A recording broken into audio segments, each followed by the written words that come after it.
Je voulais commencer d'abord par dire que il y a certaines particularités du Mali sur la question des migrants, de la migration, des migrations en général.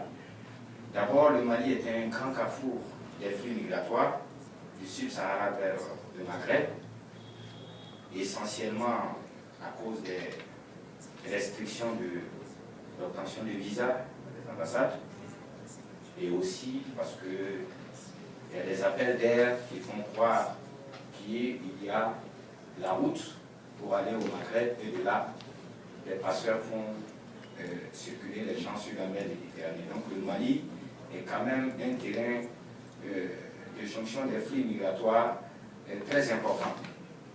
Ça, c'est le premier aspect.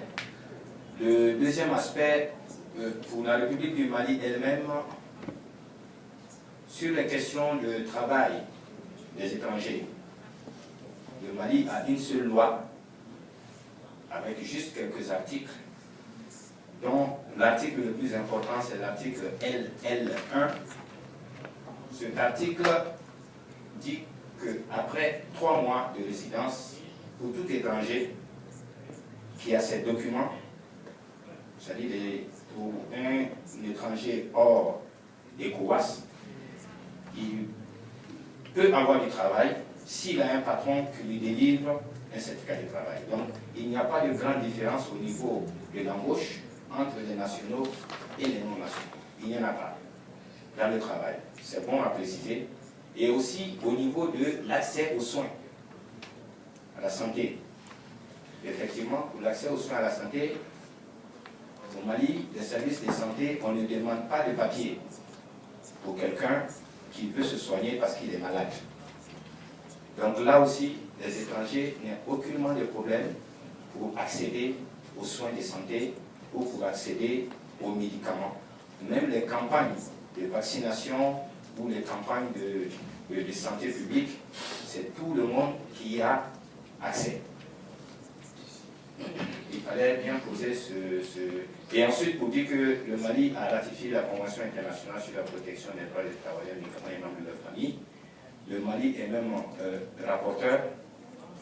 Le deuxième rapport est parti en 2012. En 2012. Le deuxième rapport est parti aux Nations Unies. Vous pouvez en prendre connaissance au niveau des sites des Nations Unies.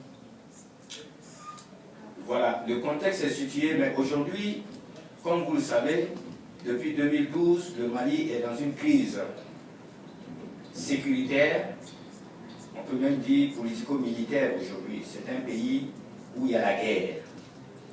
Ce n'est pas un pays en guerre, mais c'est un pays où il y a la guerre. Donc, un pays où il y a la guerre, et ce même pays qui est le carrefour des flux migratoires, donc il y a forcément des impacts sur la migration et aussi sur les conditions de vie des migrants. J'aurais voulu faire une carte pour que vous compreniez un peu mieux, mais comme la plupart de notre auditoire est en anglais, ça va être un peu compliqué. Parce qu'il faut bien montrer, imager un peu pour que les gens comprennent les difficultés des migrants par rapport à la crise. Et cette crise est encore là. Déjà, au niveau des populations locales, il y a un mouvement important de déplacement. C'est-à-dire toutes les 3 régions du Nord, c'est les 3/4 du territoire malien. Les 3 régions du Nord, Gao, Tombouctou et Kidal, ils sont des lieux de résidence, de transit, de vie saisonnière des migrants. Donc, le premier effet de la crise, c'est de mettre d'abord toutes ces populations qui sont là-bas, de les mettre en déplacement. Nous avons plus de 250 000 personnes aujourd'hui qui sont déplacées à l'extérieur du Mali, essentiellement en Algérie, en Mauritanie, au Burkina Faso, au Niger, où ils sont dans des camps de réfugiés et pris en charge par le HCR. Ce déplacement de population est très important parce que c'est des populations, c'est des communautés, c'est des familles composées entre 3, 5, voire 15 personnes.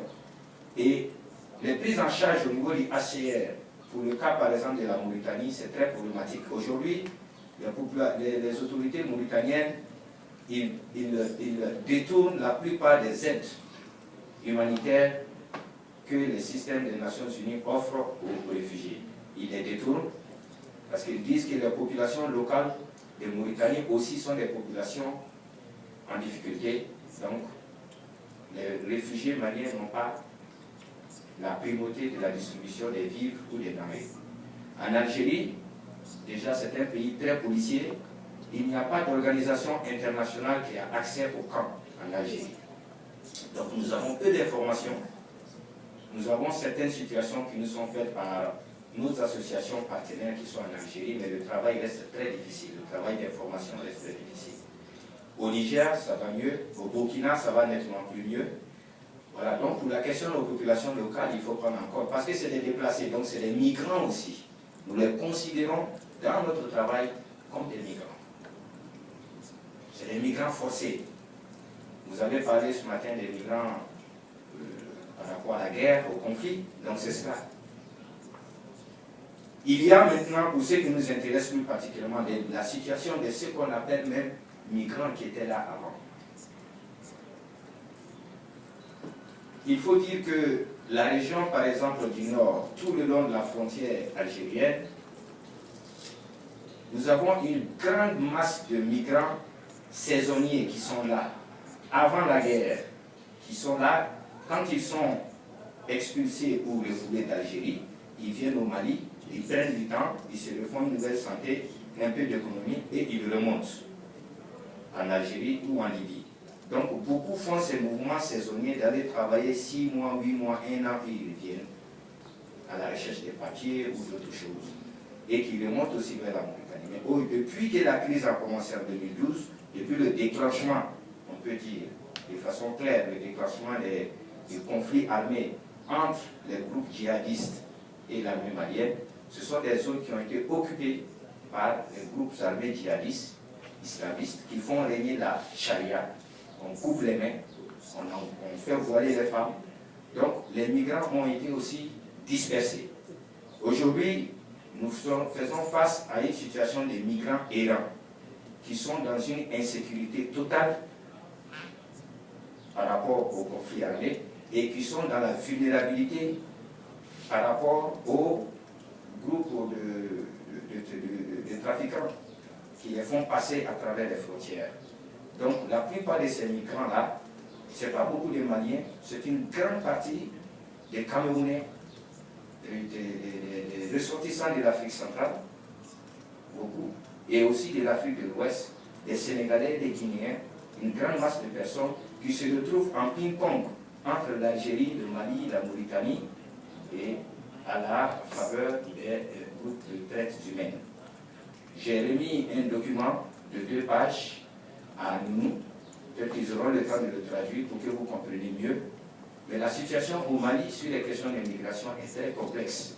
Il faudrait peut-être poser des questions spécifiques pour pouvoir mieux comprendre de quoi il s'agit. Notre travail continue, mais nous prenons en compte ces déplacements forcés-là. Nous avons été voir les camps des réfugiés en Mauritanie, au Burkina et au Niger, j'y étais personnellement. Et ensuite, à l'intérieur du pays, il y a une grande partie aujourd'hui, ça se situe entre 190 000 à 200 000 personnes qui sont déplacées dans les autres régions du Mali, sans vivre, sans soutien alimentaire. Donc, les associations comme la nôtre s'occupent aussi de les aider, un appui psychologique, nous cherchons de l'hébergement. Tout ce monde est considéré comme des migrants forcés. Donc voilà, et pour terminer, je dirais que le refoulement continue de la Mauritanie, parce que tous les migrants errants dont je vous parle, ils sont traqués comme des bêtes en Algérie, donc ils arrivent à rentrer en Mauritanie, et de là encore, on les traque et on les refoule encore au Mali. Donc c'est un circuit très dramatique au niveau de l'immigration, partant du Mali jusqu'au Maghreb. Je vais terminer pour vous dire merci. Les documents sont avec nous. Nous aurons le temps de les traduire en anglais. Vous aurez plus de visibilité. J'attends aussi des questions spécifiques pour ceux qui ne comprennent pas bien la situation de l'immigration au Mali. Parce que, comme je l'ai dit, elle est très complexe. Je vous remercie. Thank you very much, Hassan. I think we break